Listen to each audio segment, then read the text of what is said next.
Toppers कुछ बड़ा नहीं करते हैं बल्कि कुछ अलग करते हैं, और वही प्रयास हम लोग भी कर रहे हैं 70 बीपीएससी के लिए।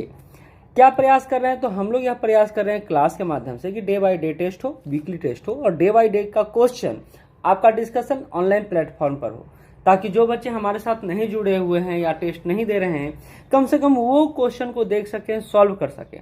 और ये करेंट अफेयर के साथ साथ सब्जेक्ट वाइज भी चल रहा है। तो हम लोग डेली सब्जेक्ट का टॉपिक डिसाइड करते हैं, करंट अफेयर का एरिया डिसाइड करते हैं, और फिर टेस्ट हम लोग डे बाई डे ले रहे हैं।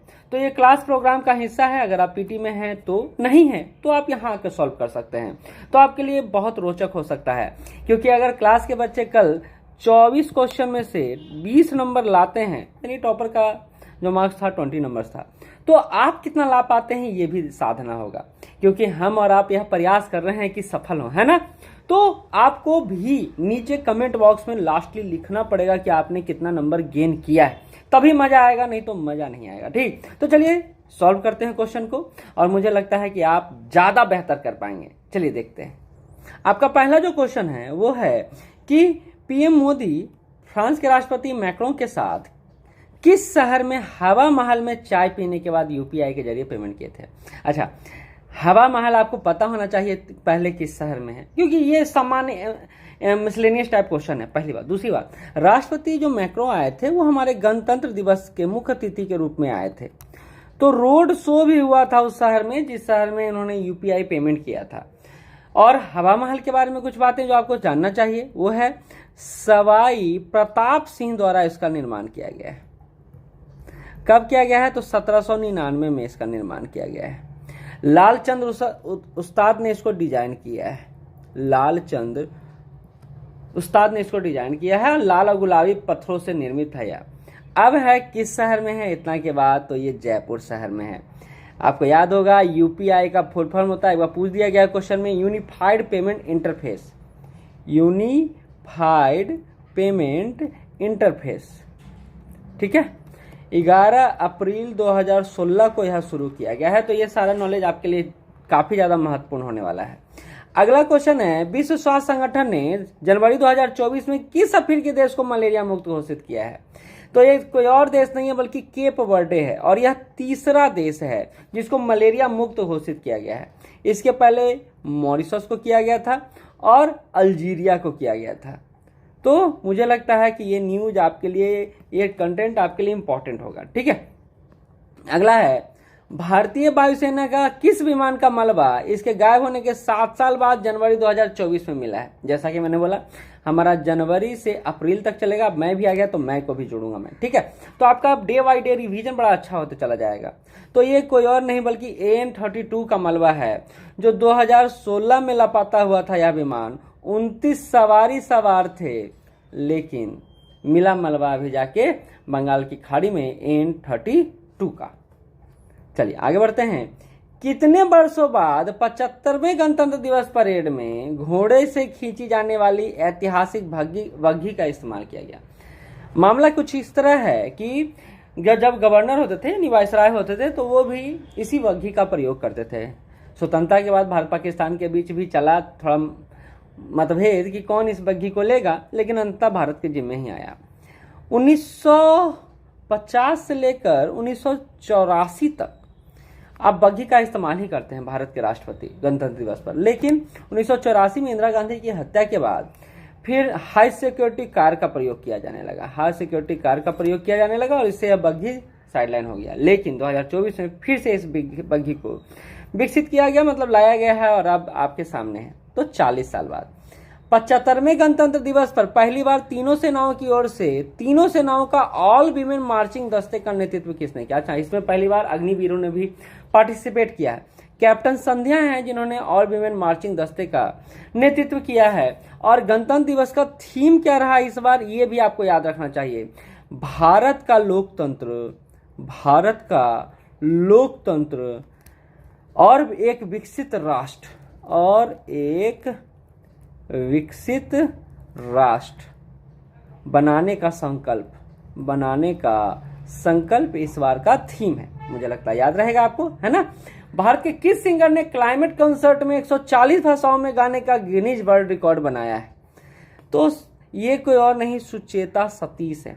और 140 भाषा क्यों? क्योंकि 140 देशों के प्रतिनिधि भाग ले रहे थे, प्रतिनिधि आए हुए थे, तो उन्हीं के संदर्भ में यह काम किया गया। अच्छा, एक बात और जान लीजिए सुचेता सतीश के बारे में। मात्र 18 वर्ष की यह बच्ची हैं और भारतीय वाणिज्य दूतावास ने यह कंसर्ट रखा था, तो भारतीय वाणिज्य दूतावास द्वारा इसको रखा गया था, ऑर्गेनाइज किया गया था। ठीक है, पहले भारतीय का नाम बताएं जो बिम्स्टेक के महासचिव बने हैं। याद रख लीजिए, इंद्रमणि जी हैं। बिम्स्टेक जिसका फुल फॉर्म है Bay of Bengal Initiative for Multi Sectoral Technical and Economical Cooperation. 1997 में इसका फॉर्मेशन हुआ। ढाका इसका मुख्यालय है और प्रारंभ में 4 देशों ने ही इसको शुरू किया था, Bangladesh plus India plus Sri Lanka plus Thailand. तो ये 4 देशों ने शुरू किया था। बाद में जाकर इसमें 3 और देश जुड़ गए, वो थे भूटान, वो थे नेपाल और वो थे म्यांमार। तो ये याद रहेगा आपको, मुझे लगता है। हाल ही में केंद्रीय रिजर्व पुलिस बल का महानिदेशक किसे नियुक्त किया गया है? तनीश दयाल सिंह को नियुक्त किया गया है। बी आंसर होगा। इस साल जुलाई में यूनेस्को का विश्व धरोहर समिति की अध्यक्षता कौन करेगा? पहली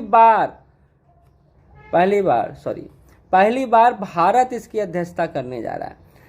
पहली बार भारत इसकी अध्यक्षता करेगा। और यूनेस्को के बाद एक बात और जान लीजिए, यूनेस्को का कितना सत्र है? ये 46वां सत्र है। पूछा जा सकता है क्वेश्चन, खास करके बिहार जैसे एग्जाम में तो ऐसे प्रश्न बहुत एरे पूछे गए हैं। ठीक है, अच्छा, यूनेस्को का फुल फॉर्म क्या है? ये भी आपके लिए इंपॉर्टेंट है। तो यूनेस्को का फुल फॉर्म है United Nation Education Scientific and Cultural Organization, जिसका गठन हुआ है 16 नवंबर 1945 को पहली बार। हेडक्वार्टर कहाँ है? याद रख लीजिए, दिल में बैठा लीजिए, पेरिस में है इसका हेडक्वार्टर। ठीक।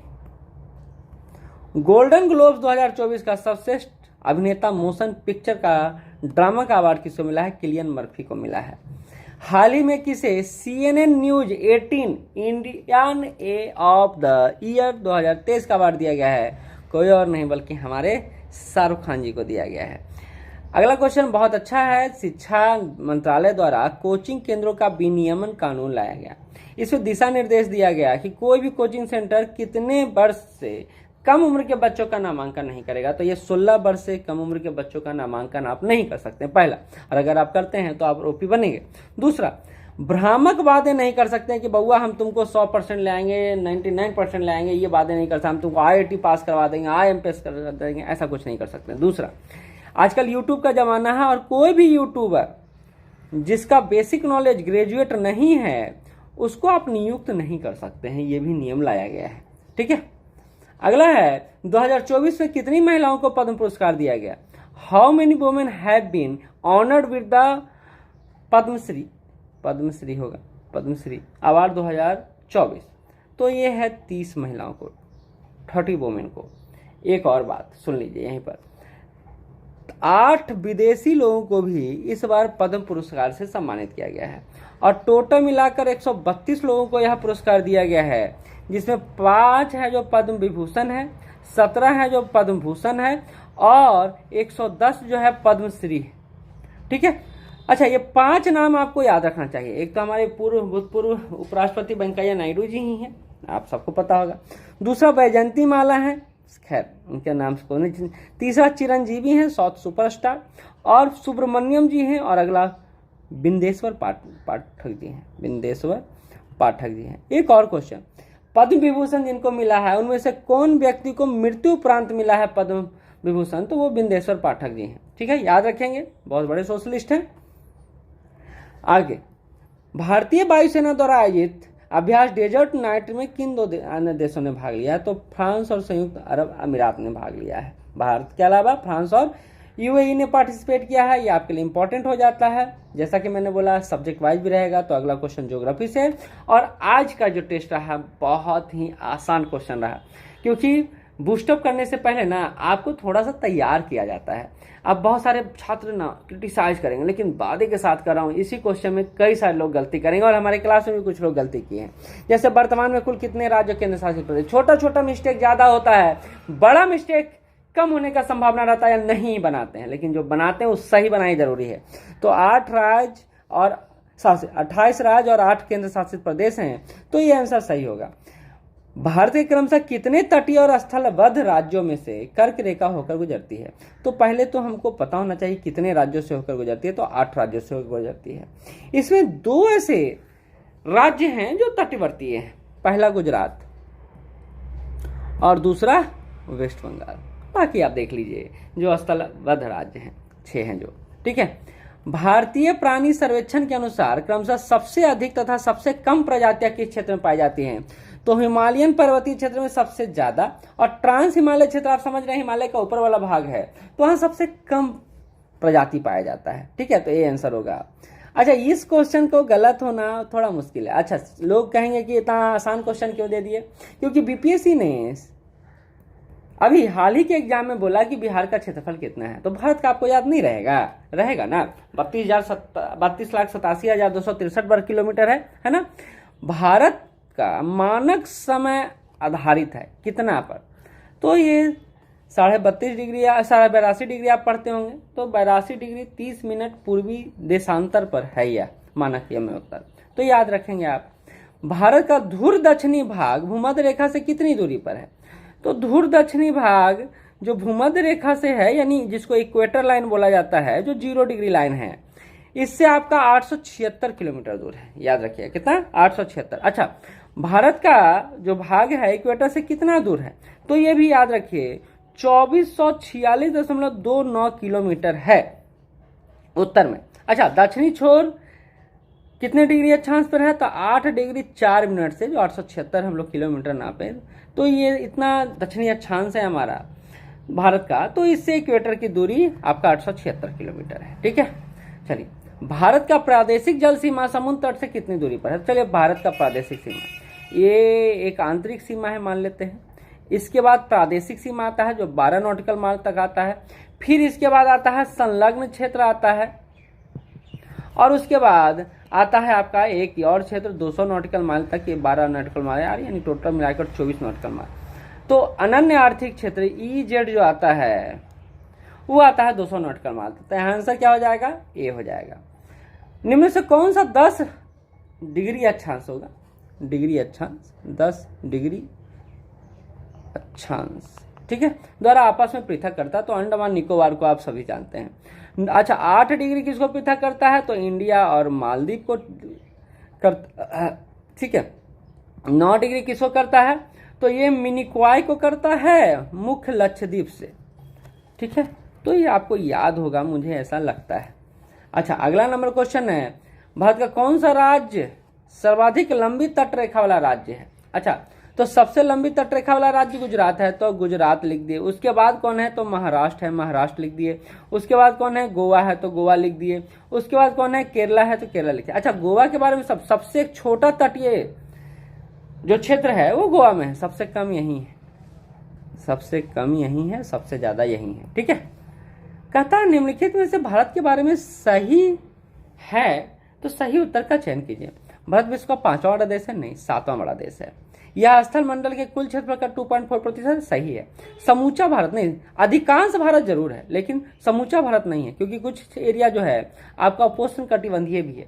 82.5 डिग्री बिल्कुल सही है, तो आंसर हमारा डी हो जाएगा, ठीक है। तो ये 24 क्वेश्चन था जिसका हम लोग डिस्कशन किया। आप देखिए, मोबाइल से डिस्कशन करने में क्या होता है, टाइम भी बचता है और आपको मतलब ज़्यादा इन्फॉर्मेशन भी दे पाता हूँ कम समय में। अच्छा, आप बताइए कि इसको मुझे बोर्ड पर लाना चाहिए, ये सही है, बोर्ड पर लेकर चलूं, या फिर ऐसे ही जो चल रहा है हमारा रिकॉर्डिंग वाला सेक्शन वो सही है? आप बताइएगा नीचे कमेंट बॉक्स में जरूर। आपका नंबर कितना आया है ये बताने का कष्ट जरूर कीजिएगा। धन्यवाद।